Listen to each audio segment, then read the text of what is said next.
Andersonville Prison, also known as Camp Sumter, was a Confederate prisoner of war camp that was used for 14 months between 1864 to 1865. The site lies on the east side of the town Andersonville. The prison was created in February 1864. The prison's commander was Henry Wers, born as Hartman Heinrich Wars, on November 25, 1823. When the prison was first built, it was 16.5 acres. It was surrounded by a 15-foot tall stockade. The stockade was 1,620 feet by 779 feet. The stockade had both a northern and southern entrance. Robert H. Kellogg, Sergeant Major, in the 16th Regiment Connecticut Volunteers, he described when he entered the prison in May 2, 1864. It reads, "As we entered the place, a spectacle met our eyes that almost froze our blood with horror and made our hearts fail with us. Before us were forms that had once been active and erect, stalwart men, now nothing but mere walking skeletons, covered with filth and vermin. Many of our men, in the heat and intensity of their feeling, exclaimed with earnestness, 'Can this be hell? God protect us!' And all thought that he alone could bring them out alive from so terrible a place. In the center of the whole was a swamp, occupying about 3 or 4 acres of the narrowed limits, and a part of this marshy place had been used by the prisoners as a sink in excrement covered with ground, the scent arising from which was suffocating. The ground allotted to our 90, which was near the edge of this plague spot, and how we were to live through this the warm summer, whether in the midst of such fearful surroundings, was more than who cared to think just then." Andersonville had a smaller fence surrounding the inside. This was known as the dead line, because if you got near or touched it, you were dead. It was around 19 feet from the stockade wall. No prisoner was allowed near this wall. It was made out of logs and was roughly 16 feet tall. If a prisoner touched or even got near the dead line, they would be shot from the guards in the sentry towers on top of the stockade without warning.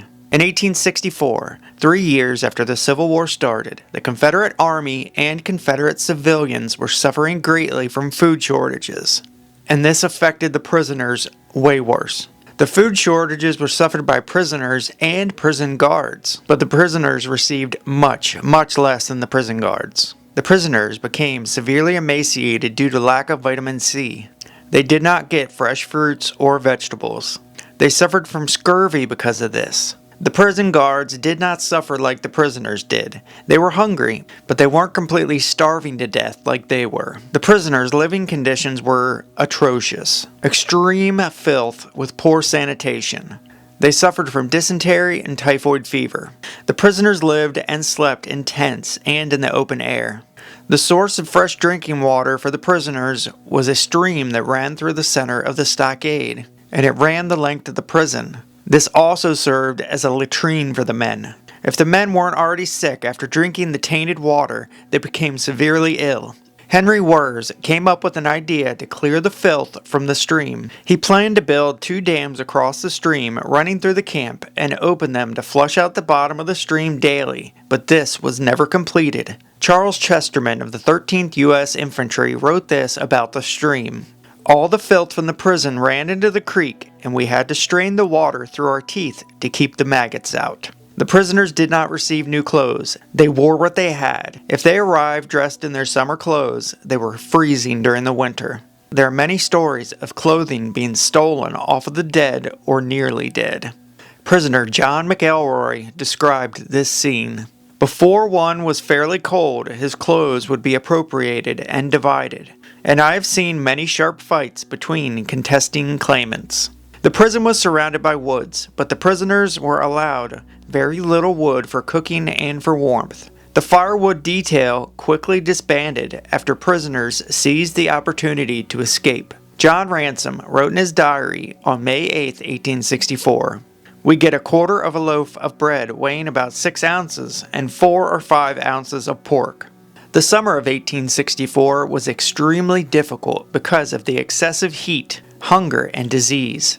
The death rate was over 100 prisoners per day. Within 7 months, about 1/3 of the prisoners died from dysentery or scurvy, and were buried in mass graves. John Ransom wrote many accounts in his diary about the conditions at Andersonville. There's so much filth about the camp that it's terrible trying to live here. With sunken eyes, blackened countenances from the pitch pine smoke, rags and disease, the men look sickening, the air reek with nastiness. Sergeant Samuel Corthell wrote about his time in the prison. The camp was covered with vermin all over. You could not sit down anywhere. You might go pick the lice off of you and sit down for half a moment and get up, and you would be covered with them. In between two hills that was very swampy, all black mud, and where the filth was emptied, it was alive. There was regular buzz all the time, and it was covered with large white maggots. In 1864, the Confederate Surgeon General asked Joseph Jones, an infectious disease expert, to go to the prison and investigate the high mortality rate. He concluded that it was due to sorbutic dysentery caused by vitamin C deficiency. I can't explain exactly what that is. You'll have to look it up. It's a little too raunchy for YouTube. The survival rate was much better if you came in with a group of prisoners, especially if you were from the same unit or from the same hometown. You had an even greater chance of survival. If you came in as an individual and you didn't have that core group around you, your chances were much less likely of survival. Friends inside the prison often shared food, shelter, a chance to trade goods, and protection against other prisoners with bad intentions. A group of prisoners that were called the Andersonville Raiders attacked fellow prisoners. They stole food, clothing, money, jewelry, and anything that they could get their hands on. They were armed with clubs, and they sometimes killed to get what they wanted. They stole from the inmates what little they had. This caused another group organized by Peter Aubrey. He was known as Big Pete. They called themselves the Regulators. They wanted to stop the thievery and killings in the prison. They caught almost all the raiders. They were tried by the Regulators' judge, Peter McCullough, and their jury was selected from a group of new prisoners. The jury found the raiders guilty and set punishments that included running the gauntlet. This involved the guilty to run between two rows of fellow prisoners who would attack them with sticks or other weapons as they went by. Some of the guilty were sent to the stocks or to the ball and chain, but 6 of the men were hanged. Conditions were so bad in the summer of 1864 that the camp commander, Henry Wurz, paroled 5 prisoners to deliver a petition signed by the prisoners, asking for the Union to reinstate prisoner exchanges, to relieve the overcrowding and let them leave these terrible conditions. The request was denied. There were many escape attempts at the prison by thousands of prisoners, but few actually succeeded. April 25, 1864, John Ransom wrote, "On the 21st, the tunnel was opened, and 2 fellows escaped to the outside. Myself next was to jump out and ran for dear life. In an hour, we had traveled perhaps 3 miles. We heard dogs after us. Captain Wurz interviewed us. We were put in the chain gang. Not so bad at all. We had more to eat than went inside. I am not permanently hurt any." There were 1,200 guards, 4 artillery pieces, and a cavalry company at the prison. Chances of escape were slim, but this did not stop the men from trying. The men that tried to escape through tunnels aimed for the woods. They would dig their tunnels under their tent and aim for the direction of the woods. The forest was 50 feet from the wall. For the ones that did escape, it was almost impossible for them to make it because of their poor health and their weak condition. If anyone did actually manage to escape and they were caught afterwards, they were denied rations, put in chain gangs, or killed. Another popular form of escape is the prisoners would just play dead. There were so many deaths at the prison, over 100 a day, that people were just dying all the time. The prison guards were constantly taking the dead out of the prison walls and putting them in a large pile, getting ready for the mass graves. The prisoners would pretend to be dead and they'd be piled up, and they would simply wait until nightfall, and they would just get up and run away. After Captain Wurz learned about this method of escape, he ordered a detailed examination done by a surgeon on all the bodies that were taken out of the camp to make sure that they were actually deceased. Confederate records state that 351 prisoners escaped, which was around 0.7% of all the prisoners, but a large number of these were recaptured. The Union Army claims that 32 inmates reached Union lines. But some of the men simply returned to their civilian lives and were never counted. They didn't notify the military. Towards the end of the summer in 1864, the Confederate government offered to release the prisoners to the Union if they would send ships to retrieve them. But Andersonville was inland, and you could only reach it by road or railroad. In the short time that the prison was in operation, it received 45,000 prisoners. Out of those, nearly 13,000 died, a 28% mortality rate, mainly due to scurvy, diarrhea, and dysentery. But some simply starved to death because of the meager rations. Father Peter Whelan arrived at Andersonville on June 16, 1864. He would use the Catholic Church to help provide relief for the prisoners. Father Whelan was an Irish-born Catholic priest who served as a chaplain for both Confederate and Union prisoners during the Civil War. Prison population by date: April 1, 1864, 7,163.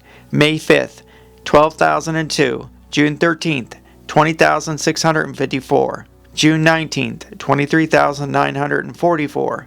July 18th, 29,078. July 31st, 31,680. August 31st, 31,695. In May, 708 prisoners died. The Confederate Adjutant General said there were at least 500 arriving each day. On May 7th, the Macon Telegraph newspaper wrote this: Mr. Fitterman informed me that the prisoners unanimously expressed themselves much better pleased with Andersonville than any other place they have been since they were captured. They are now living bountiful on the very best that southwestern Georgia can afford. Their daily rations consist of 1/3 of a pound of good ham or bacon and 1.5 pounds of meal. They also get peas and sometimes fresh or pickled beef. The patients in the hospital, in addition to ham and meal, get rice flour, potatoes, chickens, and eggs. This is a strikingly different account than what John Ransom's diary written on May 8th described, where he claimed he only got 1/4 of a loaf of bread weighing 6 ounces and 4 or 5 ounces of pork. Striking difference. Dorrance Atwater was a Union prisoner from the 2nd New York Cavalry. He was chosen to record names and numbers of the dead at Andersonville. He was detailed as a clerk for the surgeon to record the daily deaths. Atwater secretly recorded the names and regiments of the deceased. When the war was over and Atwater was released, the federal government refused to receive the list from him. The list consisted of 12,912 names. He went to the New York Tribune for a chance to finally get the names printed in the newspaper for the families to find out if their loved ones had died. He became a war hero. The prison guards at Andersonville mainly consisted of the Georgia Reserve, usually men that were either too old or too young to fight. Over 200 of them died during the 14 months the prison was in operation. Newell Birch was a member of the 154th New York Volunteer Infantry.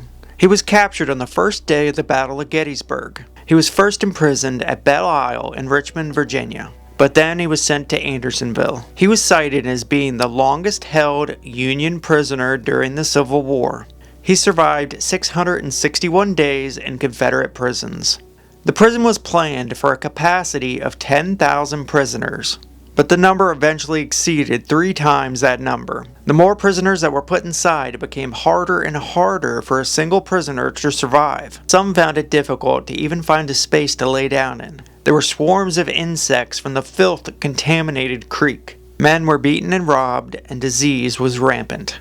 It's safe to say it was one of the most horrible experiences of anyone in the Civil War. It had the highest mortality rate of any prison, north or south, in the entire nation. William Tecumseh Sherman's march to the sea forced many of the prisoners to be moved to Camp Lawton, which was near Millen, Georgia, and the Florence Stockade in Florence, South Carolina. When William Tecumseh Sherman destroyed Millen, the remaining prisoners were moved back to Andersonville. The Union Army finally marched into Andersonville in May 1865. The prisoners inside were described as walking skeletons amid a hellish scene of desolation. Captain Henry Wirz, the stockade commander, was arrested and charged with murder in violation of the laws of war. The trial was presided over by Union General Lew Wallace and featured Judge Advocate General Prosecutor Norton Parker Chipman.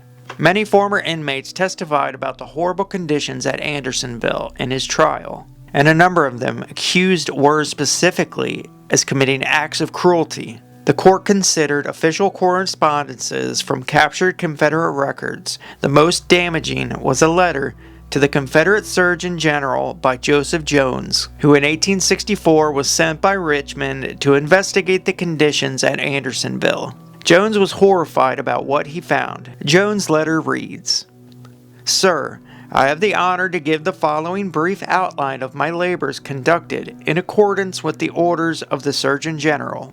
I visited Camp Sumter, Andersonville, Georgia, and instituted a series of investigations upon the diseases of the federal prisoners. There were more than 5,000 seriously sick in the hospital and stockade, and the deaths ranged from 90 to 130 each day. Since the establishment of the prison on the 24th of February, 1864, to the present time, over 10,000 federal prisoners have died. That is nearly one-third of the entire number that have perished in less than 7 months. I instituted careful investigations into the conditions of the sick and well, and performed numerous post-mortem examinations. The medical topography of Andersonville and the surrounding country was examined, and the waters of the streams, springs, and wells around and within the stockade and the hospital carefully analyzed. Diarrhea, dysentery, scurvy, and hospital gangrene were the diseases which had been the main cause of the extraordinary mortality. The origin and character of the hospital gangrene, which prevailed to such remarkable a degree and with such fatal effects amongst the federal prisoners, engaged my most serious and earnest consideration. More than 30,000 men crowd upon 27 acres of land, with little or no shelter from the intense heat of a southern summer, or from the rain and from the dew of the night, with coarse cornbread from which the husk has not been removed, with but scant supplies of fresh meat and vegetables, with little or no attention to hygiene, with festering masses of filth and very doors of their rude dens and tents, with greater portion of the banks of the stream flowing through the stockade. A filthy quagmire of human excrement alive with working maggots, generated by their own filthy exhalations and excretions, an atmosphere that so deteriorated and contaminated their solids and fluids that the slightest scratch and even bite of small insects were in some cases followed by such rapid and extensive gangrene as to destroy extremities or even life itself. A large number of operations have been performed in the hospital on an account of gangrene. The following slight injuries and mere abrasions of the surface, in almost every case, the amputation from the gangrene, the disease returned, and a large portion of the cases have terminated fatally. I record careful observations upon the origin and progress of these cases of gangrene, and examine the bodies after death, and noted the pathological changes of the organs and tissue. The result of the observations will be forwarded to the Surgeon General at the earliest practical moment. These active labors in the field will engage my attention for 1 or 2 months longer, and immediately after the close of the investigation, I will prepare my full report upon the hospital gangrene, which will embody the results of my investigation upon the disease in various parts of the Confederacy in the general hospitals in Virginia, South Carolina, and Georgia, and will embrace also the more recent investigations at Andersonville, Macon, and Columbus, Georgia. I will spare no effort and no expenditure of time and labor in the preparation of this report, in the hope that it may prove a value to the medical department of the Confederate Army and worthy of the considerations of the Surgeon General. If favored, I hope to be able to place this report in the hands of the Surgeon General on or about the 1st of May or June.